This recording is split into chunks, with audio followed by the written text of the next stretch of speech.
Drone हमले पर Moscow से लेटेस्ट खबर मिल रही है। ड्रोन हमले के बीच मॉस्को में ऑपरेशन तेज हो गया है। ड्रोन वाली साइट के पास रेस्क्यू टीम एक्टिव हो चुकी है। मॉस्को में इमरजेंसी सेवाओं को रेडी मोड पर रखा गया है। ड्रोन हमलों को काउंटर करने के लिए टीमें गठित कर दी गई हैं।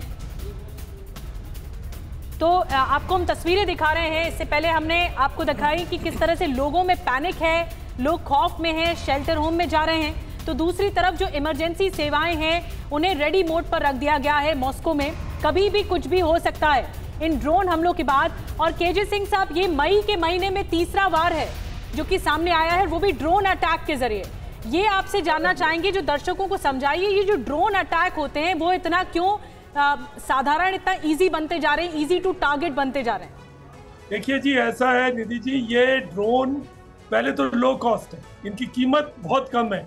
और कुछ अमेरिकन फर्म्स ने तो ये भी अनाउंस किया कि हम $1 में ड्रोन यूक्रेन को इस लड़ाई के लिए देंगे, क्योंकि वो जो लड़ाई लड़ रहे हैं वो प्रजातंत्र की लड़ाई लड़ रहे हैं, उन्होंने ऐसे बोला। आपने देखा होगा कि कम्युनिकेशन में एलन मस्क ने स्टारलिंक्स को लाकर पूरी लड़ाई का दायरा ही बदल दिया।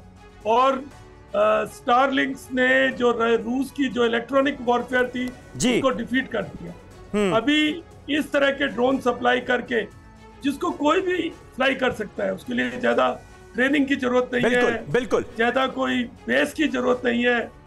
उसके साथ आप एक तरह का सैचुरेशन अटैक कर रहे हैं। जैसा कि कहा जा रहा है कि मॉस्को के मेयर ने बोला, सर्जी सोबायानिन, बिल्कुल। लेकिन लगातार ये सिलसिला जारी है और ये अपने आप में रूस के लिए आज की तारीख में कितना बड़ा खतरा है, जिस तरह से ड्रोन अटैक्स अंजाम दिए जा रहे हैं यूक्रेन की तरफ से। आइए मॉस्को में जो कुछ हुआ, उसके बाद जो कुछ बड़े फैक्ट्स नजर आ रहे हैं उनकी बात कर लेते हैं। अब तक क्या क्या हुआ है ये आपको बताते हैं। मॉस्को पर सीरियल ड्रोन अटैक हुए हैं। ये देखिए, कुछ ड्रोन्स को रूस ने मार गिराया है, बाकी ड्रोन टारगेट हिट करने में सफल रहे, कामयाब हो गए, यानी हमला करने में कामयाब रहा यूक्रेन। और जो गंभीर हालात हैं वो ये इशारा कर रहे हैं कि इससे पश्चिम का हौसला और बढ़ेगा, क्योंकि मॉस्को को टारगेट करने में वो कामयाब रहे। कुछ ड्रोन को मार गिराया जाता है, लेकिन बाकी ड्रोन अपने टारगेट को हिट करने में कामयाब रहे। और इसीलिए जो तस्वीरें मॉस्को से हमारे पास आ रही हैं वो बहुत चिंताजनक हैं। यूक्रेन फिर ऐसे अटैक की सोचेगा। जो 4 गंभीर हालात पैदा हो सकते हैं इसके बाद, वो क्या है ये भी जान लीजिए। पुतिन का बदला गंभीर हो सकता है, यानी अब पुतिन का अगला कदम क्या होगा, यह भी अपने आप में एक बहुत बड़ा सवाल है। एसपी सिंह साहब, अब सबसे बड़ी बात तो यह भी है, खतरा यह भी पैदा हो गया है कि अब वेस्टर्न कंट्रीज के साथ यूक्रेन का ये जो रुख और ये जो अटैक सामने आया है, इसके बाद अगला कदम रूस का क्या होगा, पुतिन क्या कर देंगे? देखिए, पुतिन जो है किसी भी लेवल तक अब जा सकते हैं, क्योंकि अटैक सीधा मॉस्को पर हुआ है। राइट। मैं इसमें एक चीज और जोड़ना चाहता हूँ आपके लिए, पहले इस दर्शकों को बताने के लिए।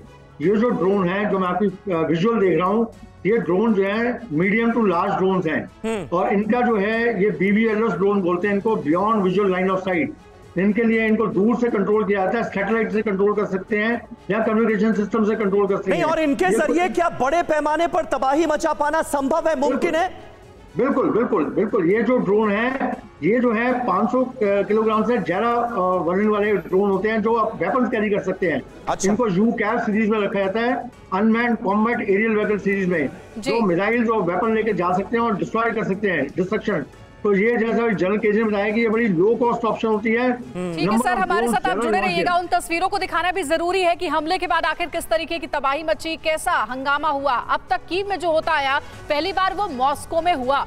मॉस्को में बंकर में छिपने को मजबूर हैं लोग। ये देखिए, तस्वीरें आपको दिखा रहे हैं कि कैसे शेल्टर्स में छिपने को मजबूर है लोग, क्योंकि मॉस्को में एक के बाद एक कई ड्रोन से अटैक हुआ है और कहीं ना कहीं इसे बहुत बड़ा चुनौती यूक्रेन की ओर से माना जा रहा है। अब पुतिन इसका जवाब कैसे देंगे, ये देखने वाली बात होगी।